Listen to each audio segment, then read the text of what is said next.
Fala meu povo, tudo bem? Eu sou o professor Renato Amigo, seu professor de Química, e é com muito prazer que eu te convido hoje para assistir a 48ª aula do segundo bloco de aulas, o bloco das aulas de Físico-Química. Se você quiser conhecer mais aí sobre todo o nosso projeto, é só acessar o nosso site www.quimicadoamigo.com.br. Lá você encontra maiores informações sobre todos os nossos blocos de aulas e uma série de materiais extra para download, tudo de forma 100% gratuita, assim como o nosso canal que contém todas as aulas do ensino médio para que você possa se preparar para o seu colégio ou para um grande vestibular, tudo de forma 100% gratuita. Além disso, o nosso canal ainda faz parte da plataforma YouTube Edu, uma parceria entre o YouTube e a Fundação Lehman, que busca reunir os melhores canais de educação do Brasil nessa plataforma. E no nosso caso, Química do Amigo, estamos aí com conteúdo 100% gratuito, tudo para que você possa aprender química de um jeito completo, diferente e 100% gratuito. Pessoal, então seja muito bem-vindo, seja muito bem-vinda à nossa primeira de 4 aulas sobre radioatividade. Isso mesmo, esse tema tão controverso, tão polêmico, que a galera gosta tanto de estudar e tenta se aprofundar, vai fechar aí o nosso bloco das aulas de Físico-Química. Nessa primeira aula, a gente vai falar um pouquinho sobre a introdução do conceito da radioatividade, a gente vai falar um pouquinho sobre o histórico, sobre as aplicações e sobre as emissões radioativas. Na segunda aula, a gente fala sobre a lei das emissões, onde a gente vai mostrar para vocês aí todas as possibilidades de partículas que um núcleo pode emitir. Na aula seguinte, a gente vai falar sobre o decaimento radioativo, sobre a cinética de desintegração radioativa. E na última aula, a gente fala aí sobre os fenômenos nucleares, transmutação, fissão e fusão nuclear. E aí a gente fecha o bloco 2 aí com chave de ouro, beleza? Então vamos lá. Deixa eu começar falando de radioatividade. A gente tem que lembrar para vocês que a radioatividade é um fenômeno nuclear e natural. Então alguns núcleos são naturalmente radioativos. E como um núcleo é naturalmente radioativo, o nosso foco de estudos agora vai se concentrar apenas no núcleo do átomo. Tudo que a gente viu até agora, a gente falou de fenômenos que ocorrem na periferia do átomo, ou seja, na eletrosfera. A partir de agora, a gente vai trabalhar com os fenômenos nucleares. E quais são as partículas que a gente encontra dentro do núcleo? A princípio, a gente encontra prótons e nêutrons. Não é verdade? Próton foi proposto aí, na verdade, foi descoberto por Rutherford, né? Ele percebeu que o núcleo era positivo, só que ele disse que dentro do núcleo existia uma outra partícula, que ele não sabia o que era. Chadwick, alguns anos depois, estudou e acabou descobrindo aí os nêutrons, tá certo? Então, dentro do núcleo tem o prótons e nêutrons. Com o avanço da ciência, a gente foi descobrindo novas subpartículas e hoje a gente sabe que tanto o próton como o nêutron, eles são divisíveis, eles são compostos por partículas ainda menores, eles são compostos por quarks, né? Nós temos aí diversos quarks, porém, na composição dos prótons e dos nêutrons, a gente encontra quarks do tipo up e quarks do tipo down. Como que funciona isso? Imagina que um próton, na verdade, ele é dividido em 3 partes. Um próton é dividido em 3 partes, assim como um nêutron também é dividido em 3 partes. Dentro do próton, a gente tem 2 quarks do tipo up e um quark do tipo down. Dentro dos nêutrons, a gente tem 2 quarks do tipo down e um quark do tipo up. E daí você já começa a entender qual é a diferença entre um próton e um nêutron. Na verdade, a única diferença, né, do ponto de vista das partículas, é que nos nêutrons eu tenho 2 down e um up.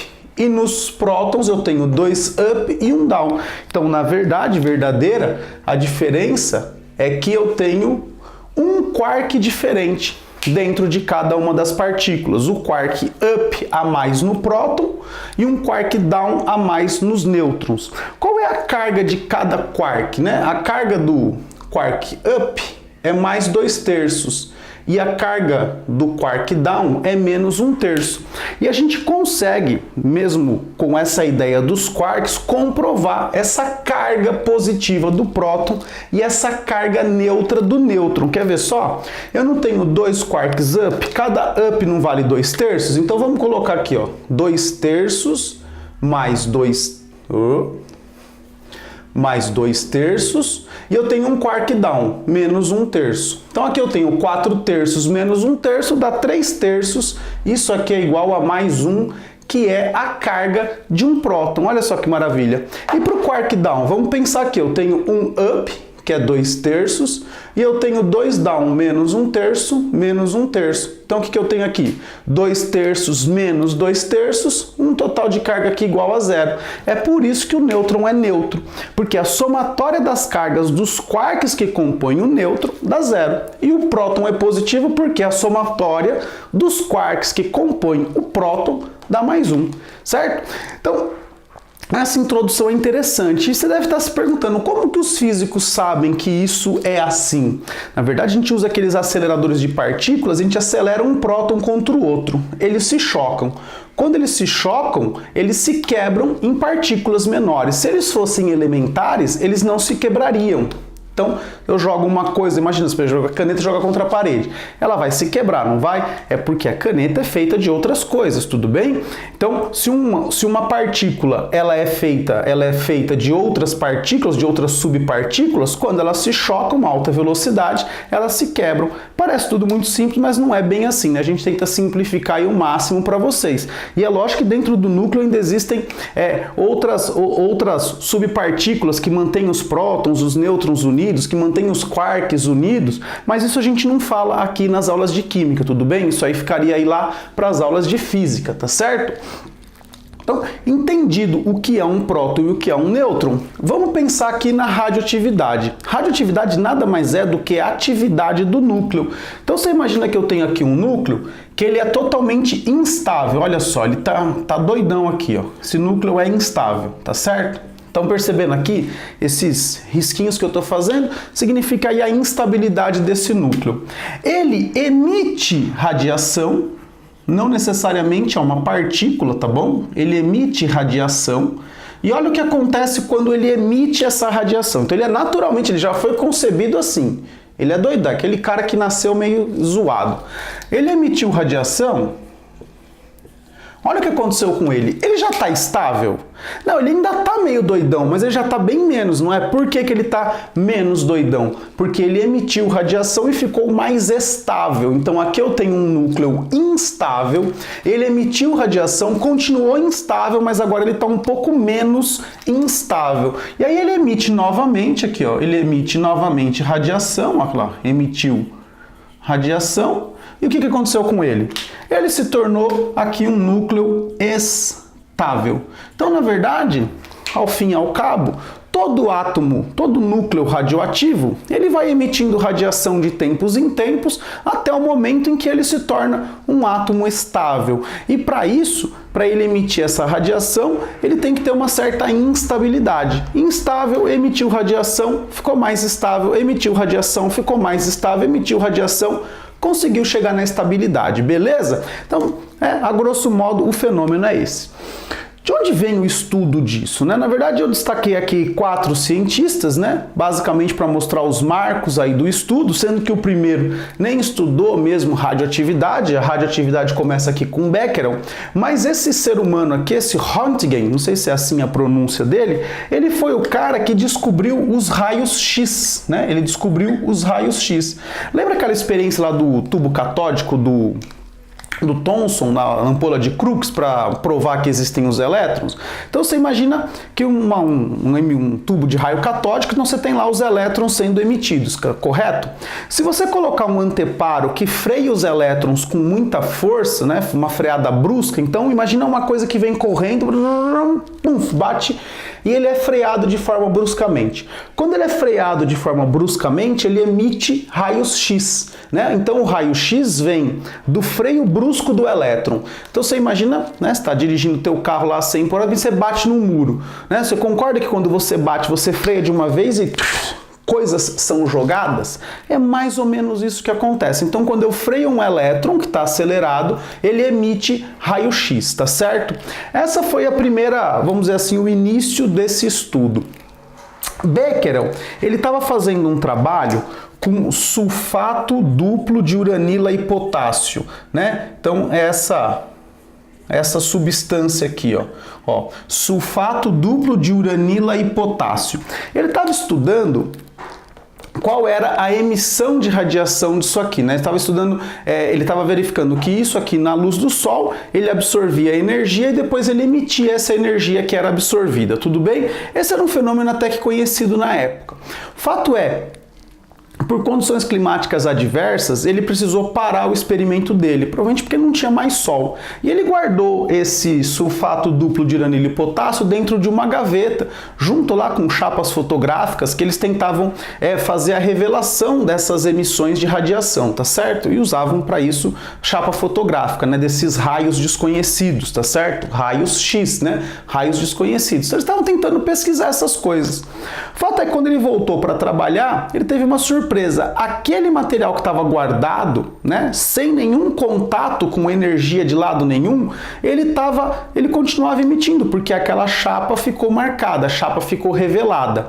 Então, o que ele percebeu? Que não era necessário uma fonte de energia externa, né? Então, você imagina, antigamente os caras pensavam o quê? Tem uma fonte de energia externa, o material absorve essa energia e depois ele emite.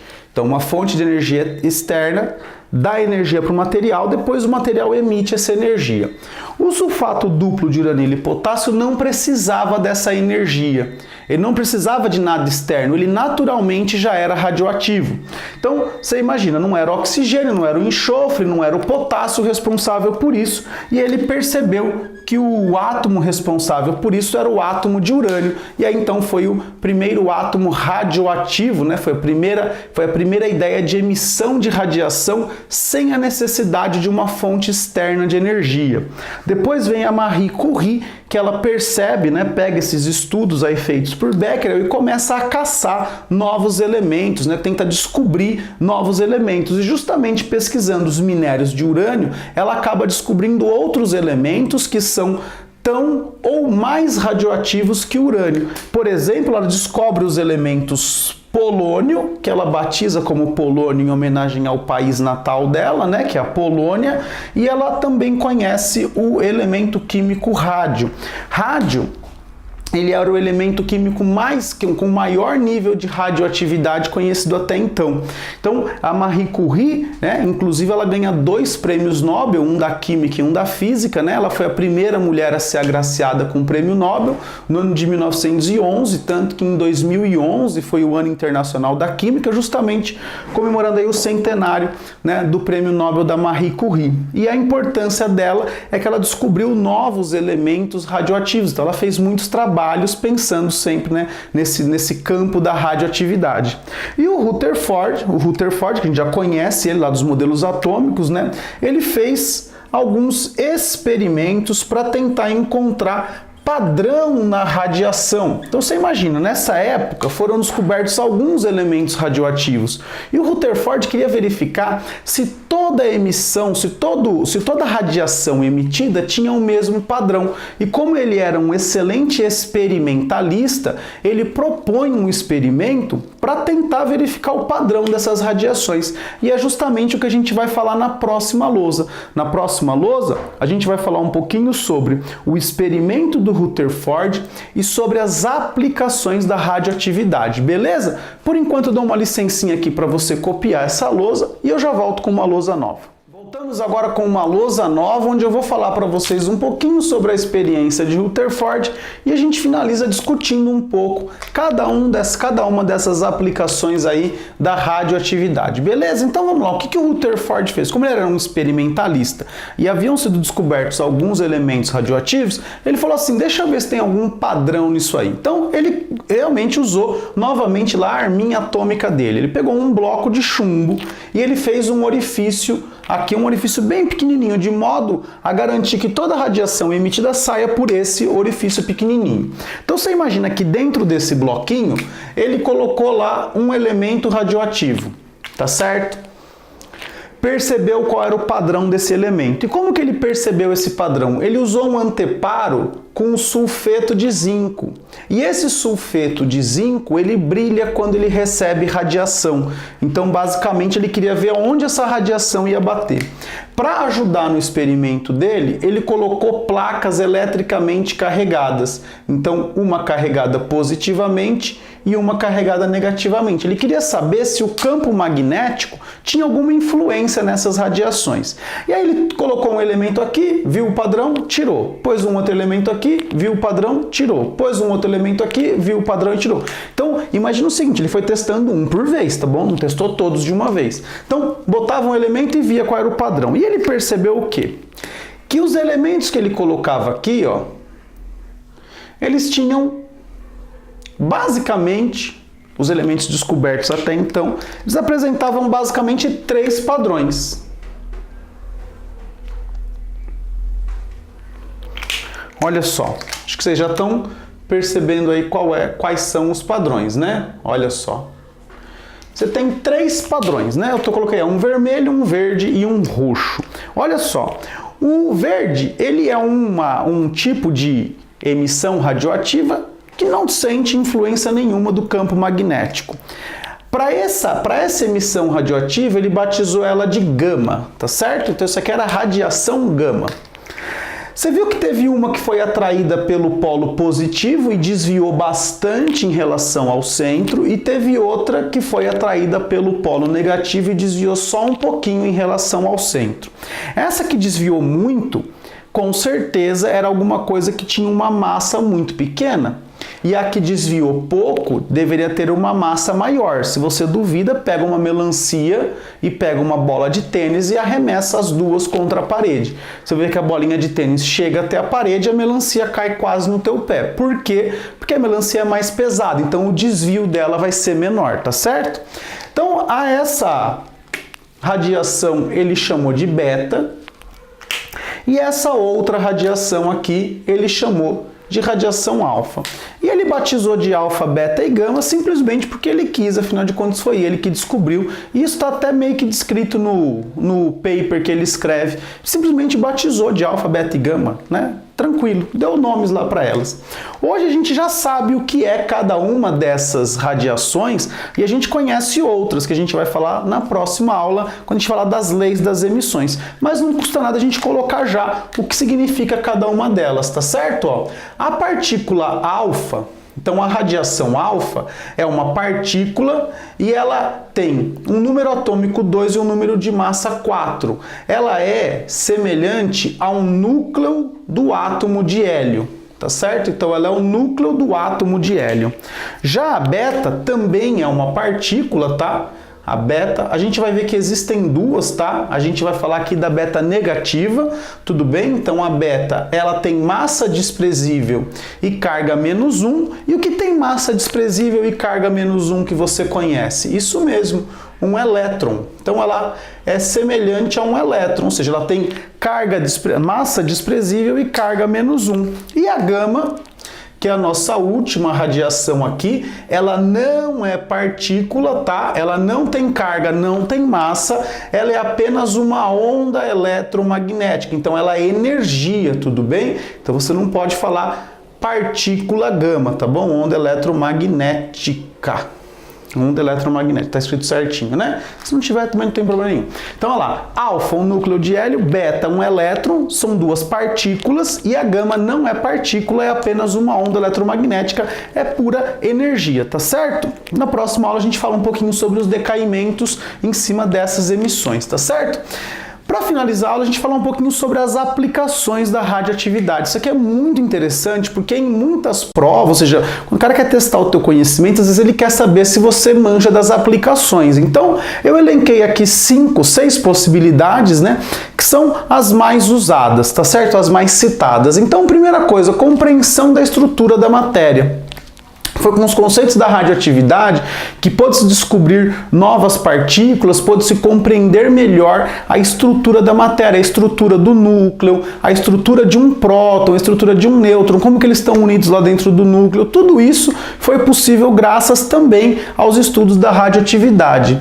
A síntese de novos elementos, então você sabe que novos elementos são sintetizados quando a gente tenta fazer a fusão nuclear, quando a gente tenta juntar núcleos, quando a gente tenta bombardear núcleos com novas partículas, e tudo isso é possível a partir aí dos estudos da radioatividade, quando a galera começou a decifrar um pouco melhor o núcleo dos átomos. Aplicações mais práticas aqui no nosso dia a dia. Datação arqueológica. Todo mundo já deve ter ouvido falar de datação por carbono 14, né? O que acontece? Você tem dentro do seu organismo uma certa quantidade bem pequenininha de carbono radioativo, de carbono 14. A gente fala sobre ele um pouco mais para frente, de maneira um pouquinho mais aprofundada, né? Como ele é formado, etc, etc, etc. Mas o fato é que toda hora você está comendo, ingerindo alimentos, né, que tem carbono, né? Carbono se fixa no seu corpo, você elimina carbono.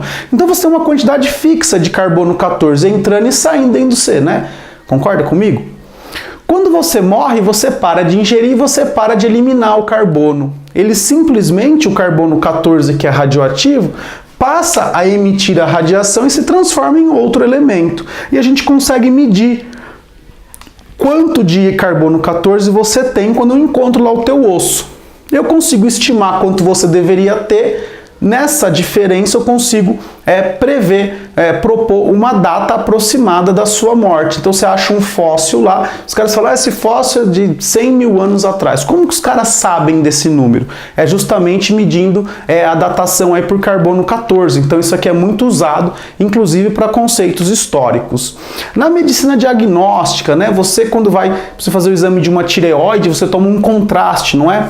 Esse contraste contém iodo radioativo. O iodo vai para a tua tireoide, ele emite radiação e você passa por uma máquina que capta essa radiação e faz lá o desenho da sua tireoide para verificar se ela tem ou não algum tipo de problema. Tem aqui o PET, né, que é o tomógrafo por emissor de pósitron, né? Você toma também lá um contrastezinho, que é uma glicose marcada. A glicose se espalha pelo teu corpo, mas ela tem um emissor de pósitron. A gente vai ver o que é um pósitron. Esse pósitron, ele encontra um elétron, ele se aniquila e libera um fóton. Esse fóton é captado pela máquina. Tudo isso também com base aí nos conceitos da radioatividade. Tem também o uso em produção de energia. A gente tem as usinas nucleares, né? A gente vai falar disso quando a gente for falar da fissão nuclear. Então, nas usinas nucleares, eles pegam lá urânio, eles fazem o enriquecimento do urânio, criam lá as pastilhazinhas de urânio e esse urânio gera energia. Na verdade, a usina nuclear, né, a produção de energia, basicamente é para esquentar a água e a água sim que vai girar lá as pás das turbinas para poder gerar energia elétrica. Então, a gente vai falar um pouquinho também aí sobre o uso na produção de energia e finalmente o uso bélico, né? As bombas atômicas, né? Hoje em dia a gente sabe, né, que já as bombas de fissão nuclear de urânio, de plutônio já foram até testadas, né? Infelizmente. E agora a gente sabe, né, que há a possibilidade, né, então tem muitos países aí anunciando que já tem bombas de hidrogênio, então bomba de fissão nuclear, bomba de urânio e plutônio, bomba de hidrogênio é a bomba de fusão nuclear, então a gente tem também aí o uso bélico para a radioatividade, tá certo? Então aqui são basicamente 6 aplicações da radioatividade, né? 4 delas estão extremamente presentes no nosso cotidiano e 2 delas muito mais aí voltadas aí para a academia, né, para a área mais interna da ciência, mas é isso que permitiu o avanço das outras áreas, beleza? Então, radioatividade você tem que ter na cabeça um fenômeno nuclear, ele é natural e depende exclusivamente do núcleo do átomo. Você viu que aqui a gente não citou a eletrosfera em momento nenhum, tá certo? Então guarda isso na tua cabeça. Importante lembrar que um próton é dividido em quarks, um nêutron também. Importante lembrar um pouquinho do histórico. o que é a radioatividade, é um núcleo instável que emite radiação para ficar mais estável, o experimento de Rutherford é muito importante e as aplicações da radioatividade. Nessa aula eu gostaria que isso tivesse ficado claro para você.